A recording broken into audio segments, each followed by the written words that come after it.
Assalamualaikum warahmatullahi wabarakatuh. Shalom, Om Swastiastu, Namo Buddhaya, salam kebajikan dan salam sejahtera untuk kita semua.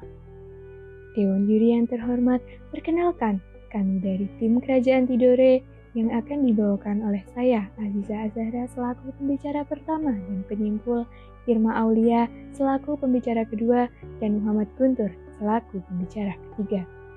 Dalam kesempatan kali ini, kami akan memaparkan konstruksi berpikir kami selaku tim kontra dalam mosi penerapan e-voting dalam pemilu dan pilkada. Dewan Juri yang terhormat, implementasi sistem e-voting tahun 2012 di Kanada mengalami peretasan yang mengakibatkan pengulangan proses pemilu. Bahkan keberhasilannya di Brazil pun selalu dipertanyakan masyarakat karena tidak adanya transparansi mengenai keakuratan hasil pemilu. Mengutip pernyataan dari anggota Dewan Pembina Perludem Titi Anggraini bahwa permasalahan pemilu yang terjadi di Indonesia saat ini adalah mengenai sistem rekapitulasi bertingkat yang memakan waktu, seperti yang terjadi pada pemilu tahun 2019 di mana rekapitulasi bertingkat di tingkat kecamatan memakan waktu paling lama 17 hari. Namun demikian, Dewan Juri yang terhormat, e-voting ini bukanlah jalan keluar atas permasalahan tersebut. Kami selaku tim kontra di sini menolak mekanisme e-voting dengan memberikan dua mekanisme lain yang dapat mengatasi permasalahan dalam status quo. Yang pertama, penggunaan sistem pencoblosan metode konvensional disertai pemutakhiran data pemilih serta inovasi penggunaan surat suara dari hasil pengolahan limbah. Yang kedua, penerapan sistem e-rekapitulasi dalam proses rekapitulasi bertingkat. Dengan demikian, keinginan untuk mewujudkan sebuah pemilu dan pilkada yang demokratis tanpa mencederai asas pemilu dapat dicapai. Poin justifikasi yang akan saya sampaikan. Yang pertama, mengenai mengapa sistem e-voting ini tidak sesuai dengan Indonesia yang notabene adalah sebuah negara demokrasi. Alasan pertama, penggunaan e-voting ini akan mencederai asas-asas pemilu. Dewan Juri yang terhormat, Pasal 22E ayat 1 dan Amar Putusan MK nomor 147 PUU Strip 7 tahun 2019 menyatakan bahwa praktik voting dalam pemilu dan pilkada harus mempertimbangkan dua syarat yang berlaku kumulatif. Yang pertama, pemilihan tidak melanggar asas liberjurdil, dan yang kedua, daerah yang menerapkan harus siap dari segala sisi.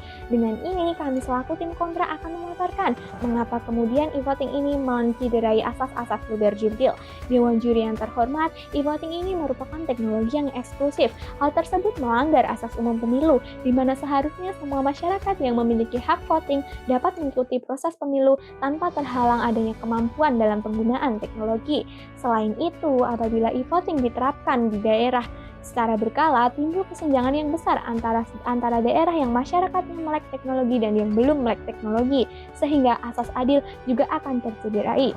Selain itu, Dewan Juri e-voting ini rawan akan terjadinya kebocoran data manipulasi yang bertentangan dengan asas jujur serta rahasia. Alasan kedua, tidak adanya transparansi dalam sistem e-voting yang ditunjukkan dengan adanya proses kalkulasi oleh sistem komputer tanpa pantauan dari masyarakat langsung dapat menimbulkan manipulasi data. Melalui penjelasan-penjelasan tersebut, hal ini merupakan bukti bahwa e-voting bertentangan dengan Indonesia yang merupakan negara demokrasi. Terima kasih. Juri, mengapa penerapan e-voting di Indonesia akan memberikan dampak buruk yang tidak bisa diterapkan dalam status quo?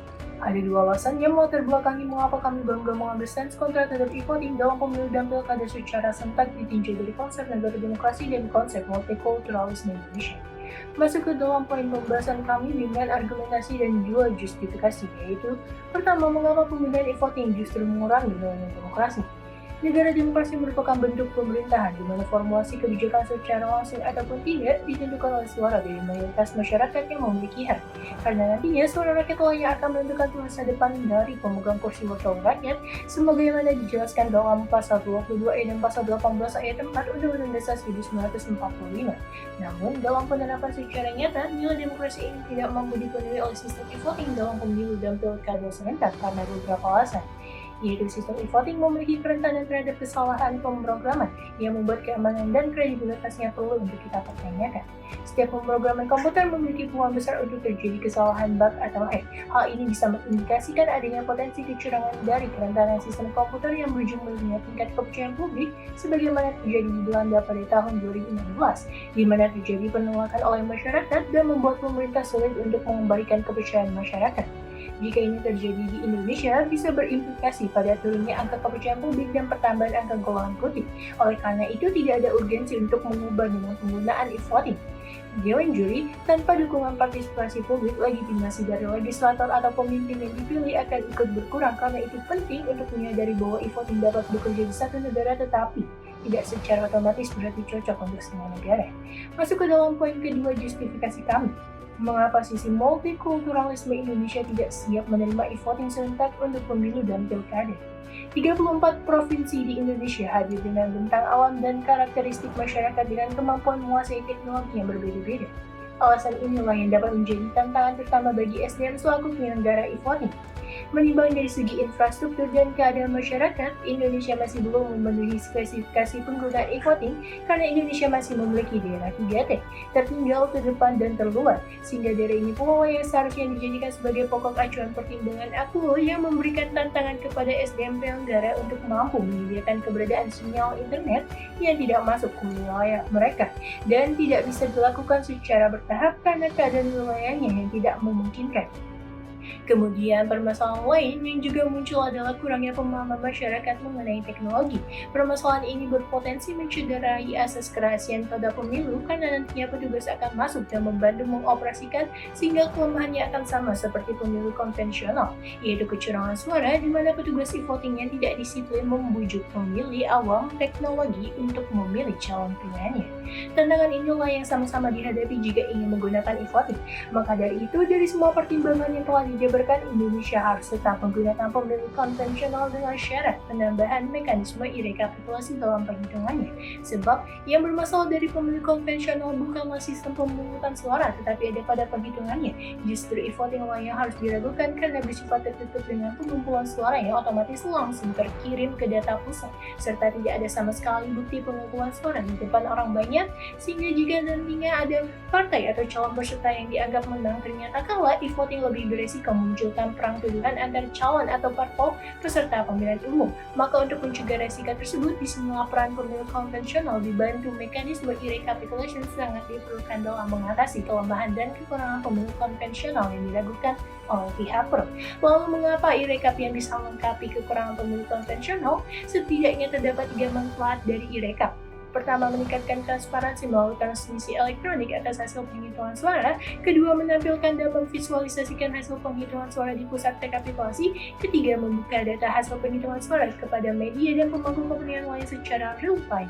Sehingga implikasinya terhadap pemilu konvensional, teknologi e-recap mampu menjaga akurasi rekapitulasi, mempercepat proses penghitungan, dan mampu mengatasi masalah kelelahan serta kelalaian petugas yang menyebabkan kesalahan penghitungan. Sehingga dengan adanya perpaduan pemilu konvensional dengan e-recap, kita sudah mampu untuk menyelenggarakan pemilihan umum dan pilkada secara serentak sesuai dengan nilai demokrasi dan keadaan SDM pendukung kegiatan pemilu tanpa harus menggantikannya dengan e-voting. Terima kasih.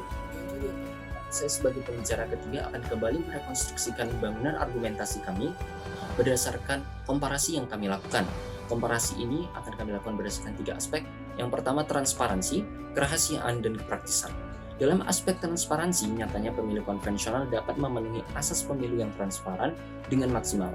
Hal ini terlihat dari metode perhitungan suara di setiap TPS yang mengikut sertakan masyarakat sehingga menciptakan suatu pemilu yang partisipatif, di mana setiap suara dicek keabsahannya dan alokasinya satu persatu oleh masyarakat sehingga meminimalisir adanya manipulasi. Selain itu, tahap perhitungan inilah yang merupakan bagian paling demokrasi dalam sistem pemilu ataupun pilkada di Indonesia.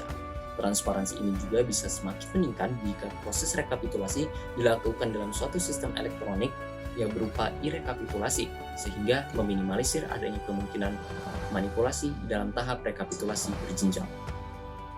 Namun, hal-hal tersebut sangat berbeda jika kita berbicara tentang voting. Suara masuk dan dialokasikan begitu saja ke dalam sistem komputer, sehingga tidak ada jejak data layaknya surat suara. Faktor inilah yang kemudian memunculkan ketidaktransparan dan berimplikasi pada lemahnya kepercayaan publik. Faktor surat suara ini pula yang membuat e-voting dipertanyakan kevalidan hasil rekapitulasinya karena tidak bisa dicek kembali atau dibuktikan ulang karena tidak adanya surat suara atau jejak data sebagaimana dalam sistem konvensional. Yang kedua, Dalam aspek kerahasiaan, pemilu konvensional memberikan kerahasiaan secara penuh kepada masyarakat, dikarenakan pemilih tidak harus menginput data terlebih dahulu sebelum memberikan surat suaranya. Bahkan dengan mekanisme tersebut, penyelenggara pemilu pun dan pihak lain tidak bisa mengetahui preferensi memilih seseorang berdasarkan suara yang telah mereka berikan. Berkebalikan dengan sistem konvensional, para pemilih diharuskan melakukan verifikasi data diri mereka terlebih dahulu sebelum memberikan suara di mesin e-voting. Sehingga ini sangat memungkinkan diketahuinya preferensi memilih setiap orang, paling tidak oleh penyelenggara pemilu itu sendiri. Namun, bisa menjadi lebih parah jika ternyata penyelenggara pemilu mengaitkan pihak ketiga dalam penyelenggaraan e-votingnya. Sebagaimana terjadi dalam pemilu India yang mengaitkan Bharat Electronics, dan juga dalam pemilu Belanda yang mengaitkan banyak vendor dalam penyelenggaraan pemilu sehingga memperkecil kepercayaan masyarakat terhadap pemilu Belanda, dan pada akhirnya Belanda memilih untuk kembali kepada metode konvensional. Ketiga, kepraktisan pemilu dapat dilihat dari terpenuhinya prinsip predictable process dan unpredictable result. Jika mengacu kepada metode konvensional, maka proses pencoblosan pada dasar hingga rekapitulasi bisa dilakukan oleh seluruh masyarakat umum tanpa harus mempunyai kualifikasi tertentu di bidang teknologi. Hal inilah yang membuat penyelenggaraan pemilu jauh lebih partisipatif dan juga inklusif. Dan dalam hal rekapitulasi juga terbilang sangat mudah dikarenakan para penyelenggara pemilu dari masyarakat hanya perlu menginput data mereka dalam e-rekapitulasi. Kontradiktif dengan sistem pemilu konvensional, proses pemilihan hingga perhitungan suara di e-voting hanya dapat diselenggarakan oleh orang-orang tertentu, khususnya dengan pemahaman di bidang teknologi. Eksklusivitas semakin menjadi, mengingat fakta Indeks Pembangunan Teknologi Informasi dan Komunikasi Indonesia tahun 2019 saja hanya 5,32 dari skala 0 sampai 10, yang mana masih tergolong masih sangat rendah dan berkembang lambat, yaitu 5% per tahun. Fakta ini didukung dengan adanya penelitian di Georgia, Amerika Serikat yang menyatakan bahwa kaum manula tidak menyukai sistem pemilihan umum menggunakan voting. Dewan Juri yang terhormat, kami sebagai tim kontra telah menjelaskan efektivitas dari sistem konvensional, yaitu dengan terintegrasi dengan sistem e-rekapitulasi. Dewan Juri yang terhormat, sampailah kita dalam kesimpulan di debat kali ini. Apa yang tim kontra ingin capai adalah sebuah pesta demokrasi yang demokratis, berintegritas, serta mengedepankan asas-asas pemilu. Melalui pemaparan argumen kami, dapat disimpulkan 3 poin argumen yang memperkuat alasan mengapa kami menolak penggunaan e-voting. Yang pertama, e-voting tidak sesuai dengan negara Indonesia sebagai negara demokrasi karena e-voting mencederai asas-asas pemilu serta tidak memiliki transparansi di dalam sistemnya. Kemudian, penerapan e-voting akan mengurangi nilai-nilai demokrasi, di mana jika masyarakat tidak mempercayai sistem pemilihan, maka legitimasi pemimpin pun patut dipertanyakan. Yang ketiga, sisi multikulturalisme Indonesia tidak siap untuk menerima e-voting baik dalam pemilu maupun pilkada. Dari sisi karakteristik, kenampakan alam, dan kemampuan penguasaan pengetahuan SDM-nya tidak siap untuk menerima e-voting. Melalui poin-poin tersebut, beserta komparisi antara kedua sistem tersebut yang telah kami paparkan, dapat disimpulkan bahwa mekanisme voting konvensional dan sistem e-rekapitulasilah yang tepat untuk diaplikasikan di Indonesia. Dewan Juri yang terhormat, organizing free and fair election is more important than the result itself. Patas Nanwa. Kami, selaku tim kontra dengan ini, bangga menyatakan bahwa kami menolak penggunaan e-voting. Sekian dan terima kasih. Wassalamualaikum warahmatullahi wabarakatuh.